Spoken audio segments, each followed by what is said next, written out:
નદીઓ છે, બરાબર।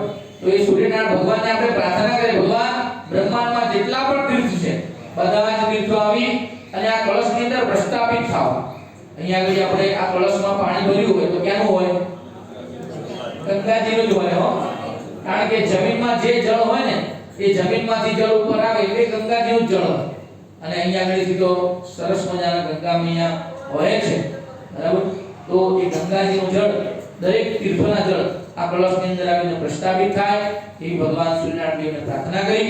હવે દરેક જણા પુરુષ ભાઈઓ જમણો હાથ ઉપર રાખો કળશની પર, એની પર ડાબો હાથ રાખી દો, બેનો હાથ લગાડી રાખો અને પછી અંગૂઠા આ પ્રમાણે ખુલ્લા રાખવાના, જો ઉપર મૂકી અને અંગૂઠા આ પ્રમાણે ખુલ્લા રાખવાના। મત્સ્ય મુદ્રા, મત્સ્ય કેતા માછલી, ભગવાને 24 અવતાર ધારણ કર્યા ને એમાં બીજા જ નંબરનો અવતાર ભગવાને મત્સ્ય અવતાર ધારણ કર્યો, બરાબર ને।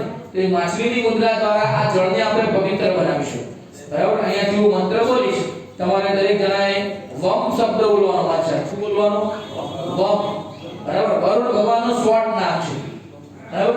એટલે વરુણ ભગવાનનું સ્મરણ કરીશું। ઓમ વમ ઓમ વમ ઓમ વમ ઓમ વમ ઓમ વમ ઓમ વમ ઓમ વમ ઓમ વમ વરુણાય નમઃ।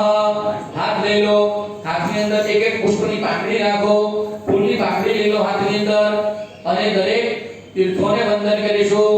હિમ જય તીર્થાની પ્રચરંતિ ત્રિકા હસ્તાની કંકીણા એકાંગુ સહસ્રયો જનેવ જન્માની તન્મસી પુષ્કરાદ્યાની તીર્થાની ગંગાદ્ય સરિતस्तथा આગચ્છન્તુ પવિत्राणि પૂજા કાલે સદા ગુરુવસ્વસ્કૃતભ્યો નમો નમઃ। શ્લોક ધારાર્થે એક પુષ્પની પાંખડી કળશમાં મૂકી દો।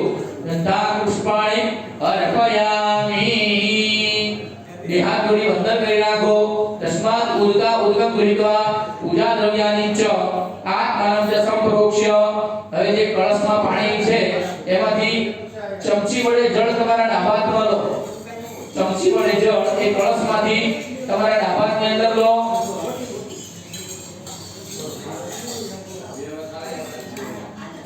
અને પછી તમારી પૂજાની જમણા હાથની બે આંગળી છે ને એમાં બોલો દરેક સામગ્રી પર અને તમારા શરીર પર જળ છાંટો।